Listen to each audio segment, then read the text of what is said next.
Hey, everyone listening or watching today. I have Tim Davis, who is in the studio today. Tim, before we get started, why should loan officers watch or listen to this episode? Okay, I thought you were saying me, and I'm like, I'm not sure, but why should they listen? Because we're going to give you action steps to actually grow your business. How about that? Like, it's not fluff. We'll give you actual tactical things. In fact, I'll give you a tip today that I pretty much guarantee will get you conversations, if not referrals, by the end of the day that you implement it after watching this podcast. How about that? Yeah, that sounds good. Well, Tim, the thing I love about you is like you always have like things loan officers can do now. So let's just start with that. So let's say a loan officer has this big database of people and they've never texted or emailed their database. What would you recommend that first text or email be to their database? I mean, I'm a big person of being honest. Like, like, hey, I've done a poor job of staying in touch and communicating with you in the past, and I've made a personal decision to change that. And so I'm reconnecting with you now, and I hope that you would want to reconnect with me because at some point our paths cross. Either I helped you with a mortgage, or you inquired about it, or somehow our paths crossed.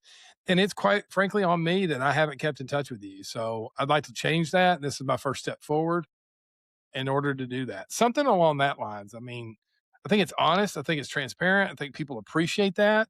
I think they can relate to it because they probably have something similar going on in their lives instead of trying to come up with this like perfect thing that's going to cause everybody to call you instantly and go, oh my God, you said just the right thing and I'm yours forever. That's kind of what I think. Okay, that's what I think is the best thing too. I know you're with Canopy. Why? I want to dive into this because I've seen a lot more retail people jumping into the broker world. Mhm. What are the reasons why retail lenders are like starting to jump into that broker model? I mean, the landscape's changing. I'll take you back to 7 and '08. That was a big, market crash, a market correction. There was a lot of brokers back then, and they were blamed. They were blamed for the financial crisis. Like the blame was solely put on the mortgage broker.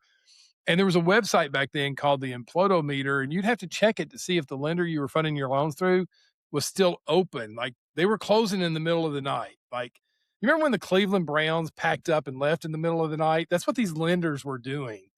And they were leaving loan officers stranded. And then the broker community really got the black eye for that. And after that is where I call big retail took hold, right? They started to come in and people were migrating over to larger retail shops, but the loan officer didn't really understand what they were trading their income for, right? They were being told, hey, we're going to support you. We're going to give you marketing. We're going to give you processing, maybe in some cases give you an LOA, um, all these type of things. And so the loan officers were like, well, look, if you'll just guarantee you'll fund my loan, I'll come over. And then there's a whole group of loan officers that came over post 2008, right? They never even knew anything about that. That's a foreign concept. They didn't live it. And so all they've ever known was, hey, my company pays me 100 bips or whatever.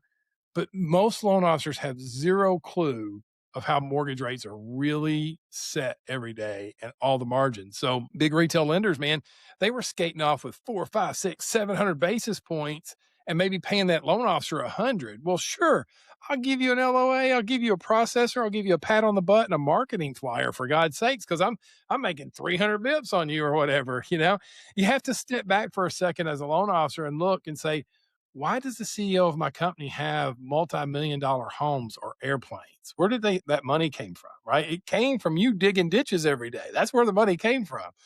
And so now loan officers, I mean, I'm completely transparent, right? I either have great friends in this business or people that wish I'd shut my mouth, right? But I just tell loan officers where the money, I tell them basically how the sausage is made. And Yeah. so now they're looking at that and reconsidering it. They're like, well, maybe I should do a P&L. It's really transparent, or maybe I should do a broker model, right? Because the volume is less. That's another thing. I see people within our organization will come over and they would have had to do twice the loans where they were working at to make the same or more money on half the loans here. Yeah. So why kill yourself, right? I mean, I'm seeing people spend more time with their family and their friends and their hobbies and things like that because now they're realizing all the revenue on the loan, albeit it's compressed, right? And the retail lenders are trying to make a living on this compressed margin, so their services are dropping off. There's fewer processors, fewer underwriters, so on and so forth. And so those loan officers are just looking, wait a minute, hey, if I'm the one digging the ditch every day, finding the customer, why should I get the greatest reward? I can manage the expenses. And so that's just one of many reasons.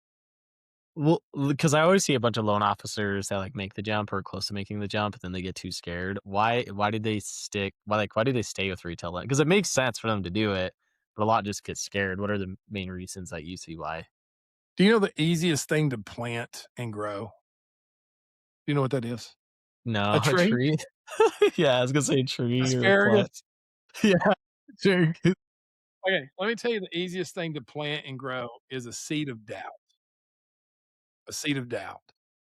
And so if you have layers of management that make their living off of you, right? They don't actually do the loans, but they get paid every time you do the loan.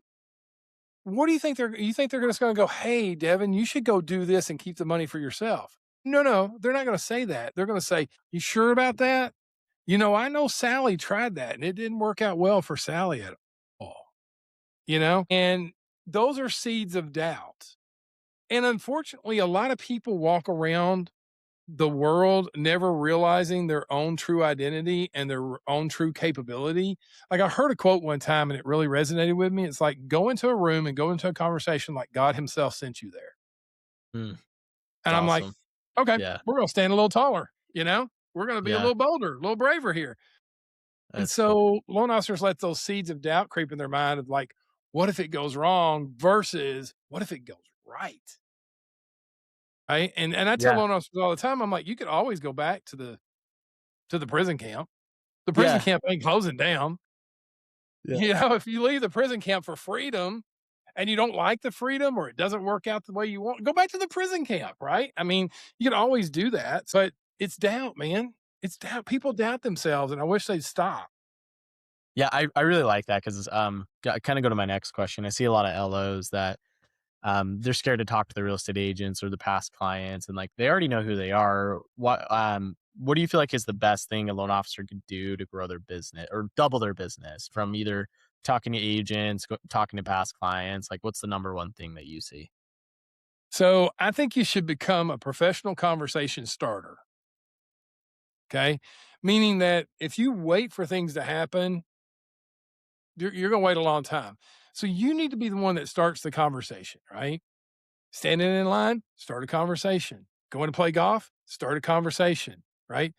And you'll get better the more that you start, but you've got to overcome the fear because if you stay in fear of like, well, let me address that one thing. Like loan officers are afraid to talk to agents. The average agent makes less than $30,000 a year or just over $30,000 a year, right? If you take out their expenses with that, they're eligible for food stamps. Why are you scared to talk to that person? Yeah, right. I don't understand, right? Yeah. It's because we create this thing in their mind. Well, what if they say no? Or what if they reject me? Or what if they da, da, da, da? Well, it's probably going to happen. I mean, you got to stop worrying about that stuff and say, look, I'm going to become a professional conversation starter. The best way to do it is to introduce yourself and then ask them about their favorite person themselves, right? Hey, my name's Tim. What's your name? Devin. Oh, tell me a little bit about yourself, Devin. And then shut up. you know and then this is my sales method, if you want to call it a sales method. You'll say something about you. I'll be like, well, where are you from? They'll be like, Salt Lake City. I'm like, I actually went there one time. I ask you another question based on what you said until I find an area of common interest, right? So I'll be Yeah. like, did you grow up there? You'd be like, yeah, I grew up here. Well, what do you like about it? Well, I'm not really an outdoors person. I love to play golf. Oh, me too. Now I found an area of common interest. I'm like the kid, Macaulay Culkin from Uncle Buck, where he asks all those questions Yeah. and then finds that one angle that we can connect on. And if I spend 90% of the time talking about you, what are you probably going to ask me? What I do?